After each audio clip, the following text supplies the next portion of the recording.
Welcome along, everyone, to another edition of Weekend Winners. We're hoping to find a winner or two for Saturday night's program at Albion Park. 9 races, another good card. Looking forward to the Open again this weekend, the Remembering Parker Star Open. In this edition of Weekend Winners, we're going to chat with Pete McMullen, Maddy Elkins, and the man of the moment, Paul Dybert, who's just in a great streak of form right now, and he's got another great book of drives. So hopefully we can gain some valuable insight from these guys, and hopefully we can find her a winner or two. Pete McMullen, I want to talk to Pete about 3 key runners on Saturday night. We start with race 2, Matt Gregor. He's dropping back from open company, just a step below. How do you see this race playing out for Matt Gregor on Saturday night, Pete?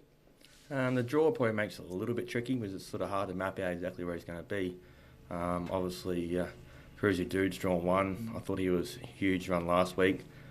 He steps up in class a little bit, but he's won a stack of races in a row, so he's probably holds the key to that race. How did you assess Matt Gregor last week? It probably didn't pan out the way you wanted it to last week with Matt Gregor. No, it didn't pan out how we wanted it to be. It sort of panned out how I expected, but no horse can park out in 53.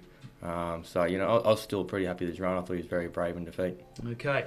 Speaking of the free-for-all, Glenn Ferryhood, he's back in action. He's had a couple of trials. How do you gauge his fitness for his return this weekend?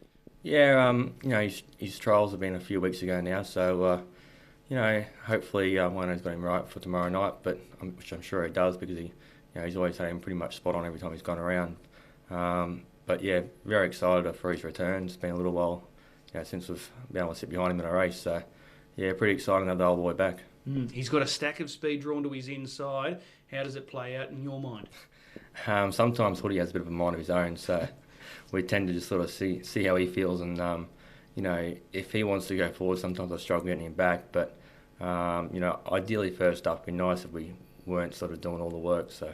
In the last, Greg the Great, it's mobile start, which looks really suitable for him, and he draws the inside gate.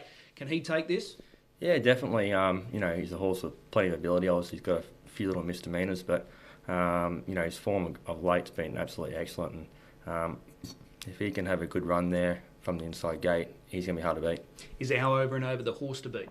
Yeah, definitely. Obviously he's just a super old horse, and doesn't matter where he is in the run, he's always a danger. But Greek the Great, he's got super speed, and if he's there in a good spot, which up close and handy, which he should be from the gate, he's going to take a lot of beating. Appreciate the time. Good luck. Thank you.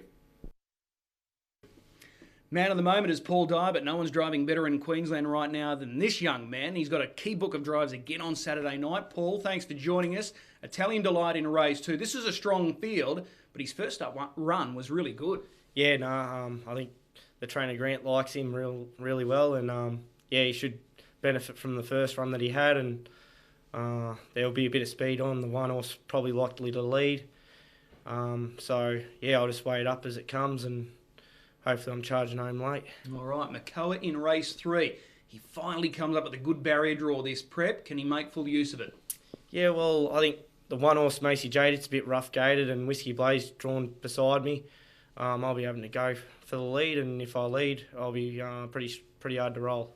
He hasn't put in a bad one so far this campaign. Yeah, but he's just drawn 7 and 6, and there's always been plenty of speed up the inside of him, and he's come back from a freshen up, so he was always going to be looked after a bit, and now he's come with a good draw, so I'll try and make full benefit of it. All right, that's McCulloch. Let's talk about last week's huge upset. Leo's Best, taking care of Colt 31. As we know, Colt 31, running favourite in the Victoria Cup. Can he go back-to-back?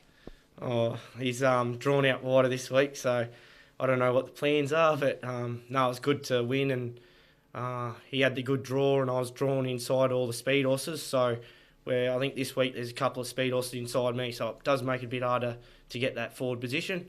But I'll just see what the trainer wants me to do and go from there. Did his gate speed surprise you in any way last week? It actually did surprise me, but trainer Grant Dixon told me, I reckon you can got enough speed to hold out the ones to the outside of us, so give it your best shot. Yeah, you can pull off an upset when it comes to Colt 31, a Hoka punter, and now Leo's Best. 3 really good drives at this stage. Who's the pick of them? I'm not going to go to any of them 3. I reckon Southern Alps again in the last. He's flying, and yeah, I'm looking forward to driving him again. All right, shooting for 4 in a row. 4 in a row, yeah. Thanks for your time. Thank you.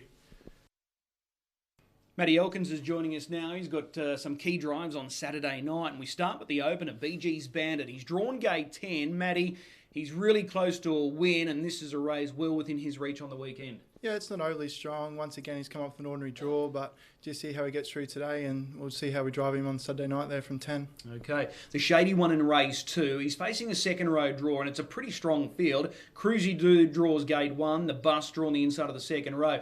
Going 3 pegs, is that a viable option? Yeah, I think so. I mean, it looks as if the one will lead. It's been racing really well of late and been driven forward, so I'd say it'll hold top.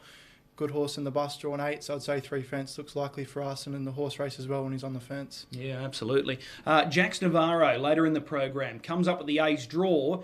Doesn't look overly strong this race, and he's a key runner at his best. How do you see it? Yeah, no, his numbers have been pretty ordinary of late, but he's been mixed with bad barriers and bad trips, and sort of racing over the mile I don't think really suits his racing pattern. I think his best form's over that longer trip, and from 1 and over 21 he gets his chance there, I'd say. Has he got gate speed? He has picked it up since he's been in Queensland. He never used to have a lot, but he has got better and better, and I think from 1 we can hold the lead. Okay, what's the pick of those 3?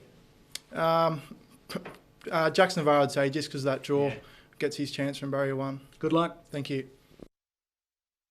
Looking for the best bet on Saturday night? I think it's hard to go past last week's winner in Dream to Share. So we're going to mark race 3, number 9, Dream to Share, as the best bet. It was an awesome performance last week. He had the wide gate, he went back, but he just sailed down the outside and ran past his rivals easily. This is a step up in grade, no doubt, but that was a tip-top performance last week, hoping he can go back-to-back. So we're going to nominate race 3, number 9, Dream to Share as our best bet. Good luck and good punting this weekend.